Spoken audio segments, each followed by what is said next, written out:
পালে থাকলে আসলে এভাবে আসে। দেখুন এটা একটা পাহাড়ি অঞ্চল আর এখানে পাহাড়ি মানুষজন কি চমৎকার ভাবে মাছ ধরে। এটা একটা জমি, তো এখানে দেখুন এই ট্র্যাপ দিয়ে কত চমৎকার ভাবে এই মাছগুলো ধরেছে। শুধু ওইটা না, দেখুন এটাতেও একটা ফসলের জমি, এখানে কি পরিমাণ মাছ পাহাড়ি অঞ্চলে চিন্তা করে দেখুন। কুলার মতো একটা জিনিস জাস্ট পানির মধ্যে দিচ্ছে আর দেখুন কত চমৎকার মাছ পাচ্ছে। এরকম আরো দৃশ্য দেখাবো মাছ ধরার, যেমন জাল এই পানিতে ফেলেছে, দেখুন মাছ তুলতেই পারবে না এত পরিমাণ মাছ এই জালে সে পাবে। এই যে দেখুন জালটা পুরোপুরি ভরে গেছে, দেখতে বেশ চমৎকার লাগছে। এই ধরনের কিন্তু আরো কিছু দৃশ্য আপনাদেরকে দেখাবো মাছ ধরার। যেমন এটা একটা পাহাড়ি অঞ্চল আর ও একটা খাঁচা তৈরি করেছে লোকটা। এই খাঁচাটা ঝর্ণার ভেতরে দেওয়া ছিল, মানে ভেতরে খাবার দেওয়া ছিল, ওই খাবার খাওয়ার জন্যই খাঁচার মধ্যে মাছ ঢুকেছে। দেখুন পাহাড়ি মাছগুলো দেখতে কি চমৎকার, অনেকটা ট্যাংরা মাছের মতো মনে হচ্ছে। তারপরে পাহাড়ি অঞ্চলে কিছু কিছু ঝর্ণার পাশে কিন্তু বড় বড় গর্ত থাকে। যখন পানি বেশি থাকে ওই গর্তের মধ্যে মাছগুলো গিয়ে আশ্রয় নেয়।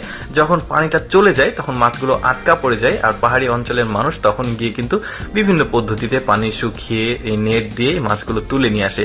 দেখুন কি চমৎকার দৃশ্য, তাই না? সৃষ্টিকর্তা কত চমৎকার চমৎকার আসলে জিনিসগুলো পৃথিবীতে দিয়েছে, নিয়ামতগুলো অনেক সুন্দর। এরপরে দেখুন এদের বুদ্ধি, এখানে বন্যার পানি আসছিল, ওরা লোহার রড দিয়ে এমন একটা প্রসেস করেছে, পানি গুলো নিচ দিয়ে চলে যাচ্ছে আর মাছগুলো উপরে আটকা পড়ছে আর এরা কিন্তু মাছগুলো ধরে নিচ্ছে। কি বুদ্ধি চিন্তা করে দেখুন, এই যে লোহার রড গুলো দেখা যাচ্ছে। তারপরে এটাও একটা পাহাড়ি অঞ্চল। এই লোকটা দৌড়ে গিয়ে এখানে পাহাড়ি অঞ্চলের একটা খালের মতো আছে, এখানে স্রোত যাচ্ছিল আর এই লোকটা ওই স্রোতে গিয়ে দেখুন মাছ ধরছে। কি পরিমাণ মাছ, আসলে লোকটা বুঝে উঠতে পারছে না আসলে কিভাবে সে মাছগুলো তুলে নিবে। দেখুন এই যে ড্যামের মতো একটা জায়গায় স্রোত আসছিল আর এই পাহাড়ি অঞ্চলে কিন্তু প্রচুর মাছ পাওয়া যায়। ওই ড্যাম থেকে দেখুন পানি স্রোত আসছে আর এখানে কি চমৎকার ভাবে মাছ ধরছে ওরা।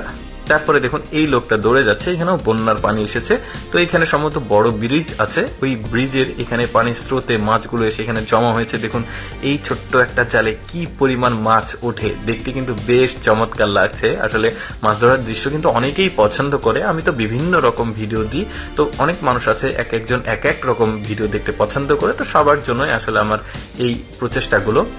যেমন দেখুন এখানে একটা পাহাড়ি অঞ্চল আর এখানে একটা খালের মতো জায়গা আছে আর একটা মহিলা একটা জাল দিয়েছে, তার জালে মাছ পরিপূর্ণ হয়ে গেছে। এত পরিমাণ মাছ দেখুন উঠেছে জালে, তো মহিলাটা আসলে হিমশিম খেয়ে যাচ্ছে এই মাছগুলো কুড়াতে। এত পরিমাণ মাছ, দেখতেও কিন্তু বেশ চমৎকার লাগছে।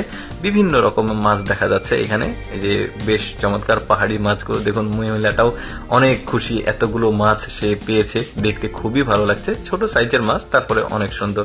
দর্শক আমি সবসময় চেষ্টা করি আপনাদের সামনে একটু ব্যতিক্রম ভিডিওগুলো উপস্থাপন করতে। এরকম ভিডিও প্রতিদিন দেখতে ভালো লাগলে আমাদের ঠিক কেমন লাগলো কমেন্ট করে জানাবেন। ধন্যবাদ।